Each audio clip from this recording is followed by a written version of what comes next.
Channel Filipina and Turkish Vlog! Today is January 4, 2024 and this vlog is gonna be my first time vlog ever in 2024. So, i-update ko lang kayo sa buhay-buhay na naganap sa akin last New Year. And ngayon nakapag-update sa inyo after New Year. Pero may mga clip ako ng videos na nangyari sa amin ng New Year. Kasi guys, noong 31 ng gabi, super sakit ng ulo ko. As in, hindi ako makatayo. Kaya naman natulog lang ako guys. So, yun lang yung kaganapan sa buhay namin. But, guys, dito kasi sa Turkey, hindi masyadong sinaselebrate yung kanilang... But dito kasi guys sa Turkey, hindi masyadong sineselebrate yung New Year. Kaya lang yung mga ibang mga modern na, yung mga nakatira sa abroad, yung mga tumira sa Europe, America, or wherever, yan, medyo nagsaselebrate sila. Pero hindi katulad sa Pilipinas na talagang bongga yung mga handa natin sa Pilipinas. And may mga paputok, may mga fireworks dito. Parang makakakita ka lang ng mga fireworks sa mga hotels. And doon sa mga malapit sa mga seaside. So, yung kadalasan yung iba is nagse-celebrate sila sa mga restaurant kasi doon nila, kumbaga maraming nandoon tao na sabay-sabay nagse-celebrate ng kanilang New Year. So, hindi ganun ka-special. Dito sa Turkey guys, mas pinaprioritize nila ang selebrasyon kapag Bayram. Yung Bayram o yung Ramadan nila. Pero para sa akin, hindi rin masyadong special. Kasi yung mga handa nila, guys, hindi naman ganun ka-special. Kumbaga, gulay-gulay lang, tinapay. Kumbaga, isa lang, kung kadalasan is, kung ang putahe nila is, isa lang talagang kinakain nila, one putahe lang kada meal nila. Pero, medyo nadadagdagan yun. Maraming putahe silang luluto. Pero yun nga, mga gulay lang din. At yun ay kadalasan na titikman mo rin naman everyday kung gusto mo. Anyways, guys, ano nga bang kaganapan namin sa ng New Year? Wala namang masyado. Anyways, guys, ano ba yung handa namin ng New Year? Ang handa lang naman namin ng New Year is parang yung organic na chicken, nilaga lang ni Bianan yun. Yun yung pinagsalo-saluhan namin. And yung kainan namin is like normal meal lang. Yung normal dinner lang na time. Like 9 o'clock. And then after that, natulog na. And then si Bianan lalaki tsaka si Surgeon, nag-inom-inom lang sila ng konti. Ako din guys, meron akong beer kaya lang hindi ko siya nainom kasi nga sobrang sakit ng ulo ko. And then nung 1st January guys, nagpunta kami ng hot spring doon sa Yalova. Kasi doon sa Yalova guys, may mga hot spring doon. Marami doon mga natural hot water from underground. So famous yung place na yun sa thermal na malapit dito sa Istanbul. Kasi parang 45 to 1 hour away lang yung Yalova from Istanbul. So, very easy. Kaya lang guys, medyo expensive ang pagpunta doon. Kasi pag ginamit nyo yung bridge daan, parang ngayong year 2024 is 305 na yung one way lang. And then coming back is 610 na. So expensive. And then kami ni Bianan guys ay hamam. And then, kami muna yung nauna. And then after noon, matapos kami, sila Bianang lalaki naman, tsaka si Surgeon yung nag-hot spring. So, yun lang yung kaganapan namin. Hindi ako pwede mag-video doon kasi bawal. And medyo may kaibahan lang siya sa Japan. Kasi sa Japan, meron ding mga ganyan. Sikat din sila sa mga ganyang hot spring. Masarap kasi guys hot spring kapag winter. Kasi malamig. Tapos biglang punta ka dun sa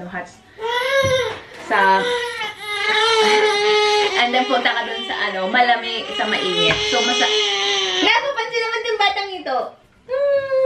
And baby is here. So, ayan guys, yun yung kaganapan. Hindi kasi namin pwedeng isama si Layla sa loob kasi sobrang init doon. Baka siya doon, masuffocate siya doon sa loob. Kaya hindi namin siya sinama. Kaya salitan kami.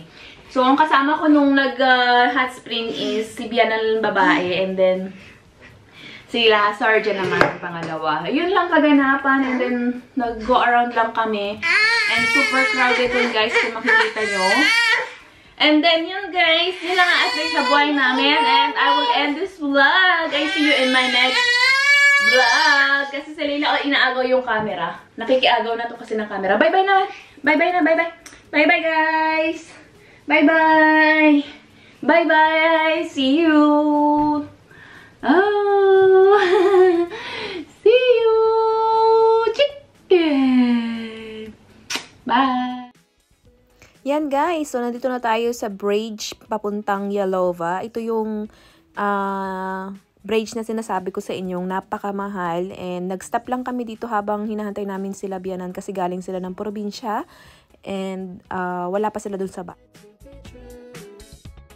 Hello! Today is December 31, the last day of 2023. And after nga nyan guys ay nagpunta kami ng thermal or sa hot spring place dito sa Yelova, which is 40 minutes away from the house.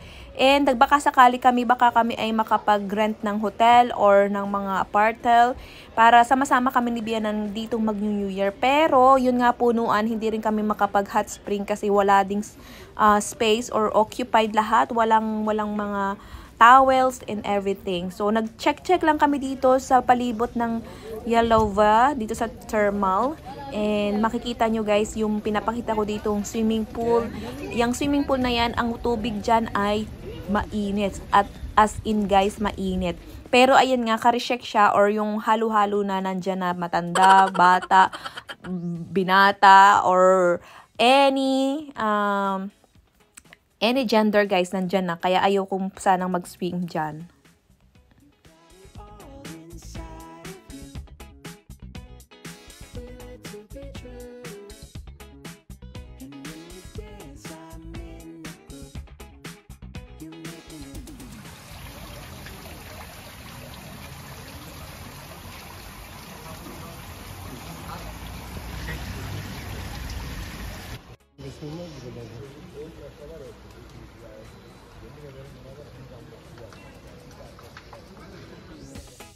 Sa mga oras na ito, naglalakad pa rin kami pataas kasi naghahanap pa rin kami ng hotel na pwede naming rentahan or pagstayan ng New Year, pero wala talaga kaming mahanap. O may mahanap man kami pero super duper expensive naman, like nasa 5,000 ng one day lang or one night. Kaya naman sabi ko wag na lang, kaya next day na lang tayo pumunta dito. Malamang hindi busy or agahan nating pumunta dito. Kaya naman ang nangyari guys ay nakapunta kami dito the next day or yung January 1 na, pero yun nga mas tumaas yung presyo katulad nung sa thermal. Ang presyohan dyan is 90 to 110 lamang. Then naging 110 to 130 na. Ganon kabilis tumaas ang presyohan dito sa Turkey guys. Kaloka!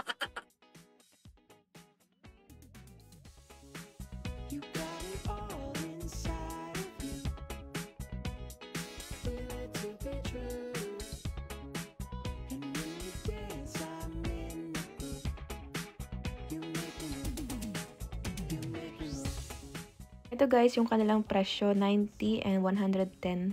Sa weekdays ay 90 and weekend ay 110. And pwede rin kayo mamili guys, pwede kayo magrenta ng room kung kayo isang buong pamilya. Pwede kayo magrenta ng isang room para sa inyong pamilya. At pumunta naman tayo dito sa ice spring, yung nakakapagpagaling daw kung may mga problema kayo sa inyong mata. Ito is mainit yung tubig tapos ilalagay mo sa mata mo. Parang ganun. Pero itinaray ko lang din. Tingnan natin kung totoo nga ba. Pero naniniwala yung mga Turkish na nakakapagpagaling daw talaga ito. Kaya sobrang dami din pila dito. So nakipila din naman ang asawa ko. And di naman niya tinry. Pero let's try. Itatry ko siya guys. Baka totoo nga. Diba? Wala namang masama kung itatry natin. At maniniwala din tayo sa paniniwala nila.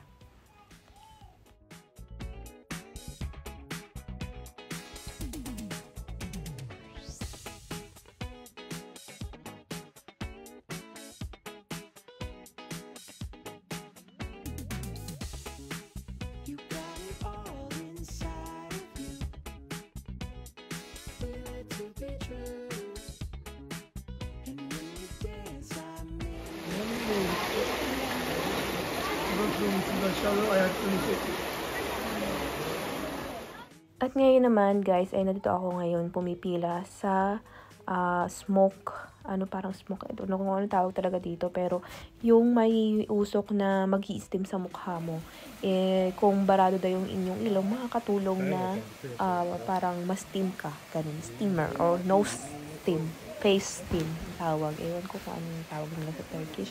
And meron din sila dito waterfalls. So habang nakapila ako, nagbibidyo-video ako sa mga oras na to, and nagpa-video nga ako dito sa asawa ko, nasabi ko ipakita yung ginagawa ko. Ayun na nga guys, ganyan ang ano niya, usok siya, tapos iano mo rin sa face mo. Parang nare-refresh lang ba yung mukha mo. Para ka lang dag-steam, ganon. At ngayon naman ay naglalakad na kami papuntang Ataturk na house. Ang sabi nila ay yung mga gamit daw ni Ataturk. Yung Ataturk kasi nila dito guys ay sinasamba nila yan. Yan yung founder ng Turkey. So kahit saan kang lugar ng Turkey pumunta ay may makikita kang statue ni Ataturk. So pinuntahan namin yung White House ni Ataturk, and bawal pa video na guys kaya hindi ako nakapag-video. Pero yes. And the next day naman guys ay bumalik kami dito, diba? Kasi hindi kami nakahanap ng hotel na pwede namin pag-stayan, kaya bumalik kami. Kasi nung 31 super crowded dito, and also nakasabay pa na weekend. So lahat ng tao ay walang pasok. So kaya naman bumalik kami dito kinabukasan ng January 1. And yan, naglakad-lakad lang kami dito ulit, pero hindi na namin tinry syempre yung mga tourist spot nila dito kasi na-try na namin siya. Actually, napakita ko lang sa inyo yung buong around ng thermal place na ito dito sa Yalova. So, ngayon, ang gagawin namin is maghahamam kami ni Bian ng babae, and then ang asawa ko at saka si Bian ng lalaki naman ay hot spring din sila. Pero salitan nga kami para may magbantay kay Leila. And ito na nga yung presyo nila guys, 110 to 130 na. Last year is 90 and 110 lamang. And agad-agad guys, pagkatapos namin hot spring, pumunta kami ng seasides. Kasi dito sa Yalova guys ay kilala din sila sa malawak na lakarin or yung seaside nila dito. And puntahan dito ng mga taga Istanbul, lalo na kapag summer, pwede silang mag-swimming dito sa kanilang dagat dito. May mga beaches din sila dito. And maganda rin dito guys na maglakad-lakad kasi sobrang lawak ng lakaran nila. And kung ako dito nakatira, pwede ako maglakad-lakad dito every day. And ayan na nga guys. Itong lugar na to ay kilala din sa parang old town or whatever. Pero itong mga puno-puno at mga bahay-bahay na to ay very kilala dito sa Yalova na pinupuntahan. And may mga nakalagay pa dyan na information about the house, about the tree. Itong tree daw na to ay parang 300 years na nakatayo dyan pero still buhay pa rin. And wala kayong makikita mga dahon kasi nga winter ngayon. Ang mga puno na yan ay nagkakaroon lang ng dahon kapag yung hindi winter. Pag summer or autumn, spring yan, saka lang sila nagkakadahon. Pero sa ngayon, winter ay wala silang kadahon-dahon. Ganyan lang sila, para silang patay. And ayan, ang ganda-ganda ng view dito guys. Enjoy watching!